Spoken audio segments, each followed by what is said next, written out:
активно се вклучија во предстојните борби, координирани и регрутирани од ВМРО.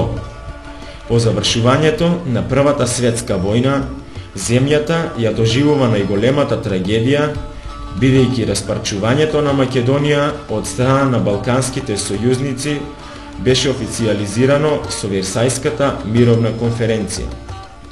Организацијата не се согласуваше со таквата состојба, па затоа перманентно испраќаше писма и меморандуми до големите сили за да ја променат сликата на Балканот. Иако македонскиот народ во тој мрачен период беше поделен во 4 различни суверени територии, ВМРО не се предаваше и ја продолжи револуционерната дејност во рамките на цела етничка Македонија. Со завршувањето на Втората светска војна и ослободувањето на Македонија, членовите и симпатизерите на ВМРО повторно ги воскреснаа историските идеи на организацијата. Незадоволни и крајно разочарани, членовите на ВМРО беа главни носители на политичката опозиција во комунистичка Македонија. Во историјата се запишани голем број на кружоци, друштва, легални и илегални организации, партии кои имаат конекција со ВМРО и го одржуваат патриотскиот дух и историскиот континуитет на ВМРО до денес. Јас би ги спомнал создавањето на НФП, Народната федеративна партија, Македонската федеративна емигрантска организација, ВМРО Обединета, ВМРО Автономистичка, борците од нов, кои ги возобновија и Линденската епопеја, понатаму луѓето од поблиското минато, кои работеа во времето на Федеративна комунистичка Македонија и ги создадоа ДФМ, Демократски фронт на Македонија, ВМРО СДРМА, ВМРО Правда, кои своји филијали имале во Кочани и околината, и најпосле на 17 јуни 1990 година создавањето на ВМРО ДПМН. Појавата на плурализмот во Република Македонија, иако доста задоцнет во однос на другите источноевропски земји или во однос на оној во Словенија и во Хрватска, сепак беше дочекан со полни сали на сите основачки собранија на новите партии. Со појавата на повеќепартизмот во Република Македонија се појави и првата партија МААК, движење на Семакедонската акција составена од видни македонски интелектуалци. Партијата беше дочекана со големо воодушевување кај сите патриотски сили, од кој огромен број од нив веднаш се зачленија. За жал, во МААК се немаше храброст да се напише или прокламира ништо посериозно или потврсто во поглед на македонската држава.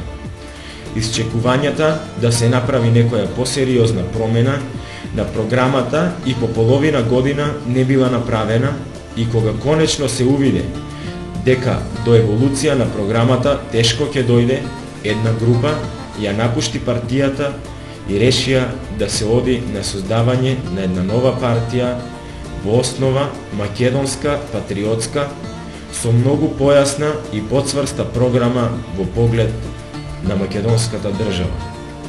Основачкото собрание на ВМРО, Демократска партија за македонско национално единство, беше одржано на 17 јуни 1990 година во Домот на младите во Скопје, со голема еуфорија, што беше изненадување и за основачите, но и за самите присутни кои беа таму.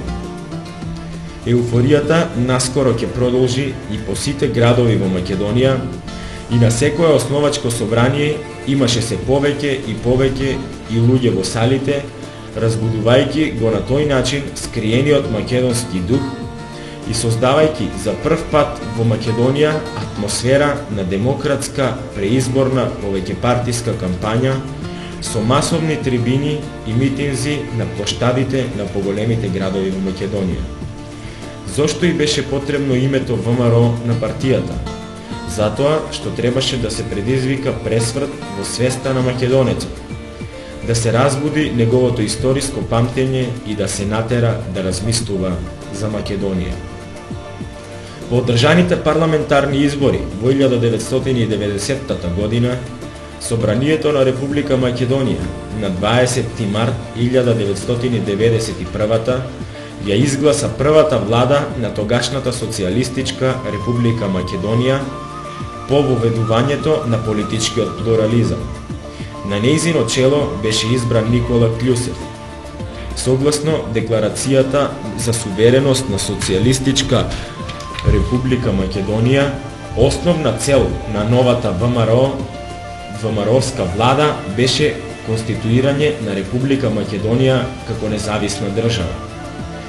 Референдумот за независност во Македонија се одржа во предвечерието на распадот на СФРЈ. Волјата на народот за самостојна држава беше потврдена со декларација за прифаќање на референдумските резултати на 8 септември 1991 во Собранието на Република Македонија.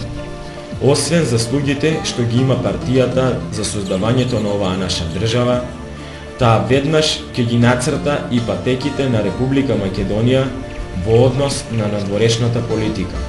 ВМРО-ДПМНЕ беше првата партија која побара со декларација меѓународно признавање.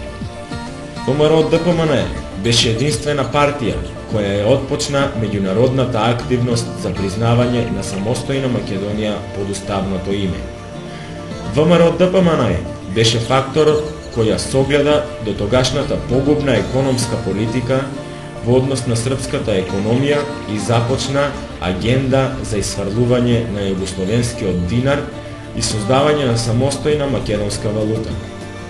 ВМРО-ДПМНЕ е исто така и прва партија што предложи декларација за членство на Република Македонија во ЕУ и има сила да ја исполни таа задача. Влез во европското семејство на народите и во НАТО алијансата. ВМРО остави белег на македонското политичко небо како партија со демохристијанска, народна и конзервативна идеолошка ориентација која го почитува демократското достоинство на човекот и неговите слободи и права. Денеска, во услови на светска економска криза, Македонија успеа да ги ограничи штетите од економскиот пад. Далеку од тоа дека состојбите во Македонија се добри, но во овие околности Македонија релативно добро помина. Доволно е накратко да се погледнат економските пожари и земјотреси во соседството и да се споредат конкретните бројки и факти. ВМРО-ДПМНЕ има историска одговорност за иднината на граѓаните и е решена со сите сили да истрае на тој пат.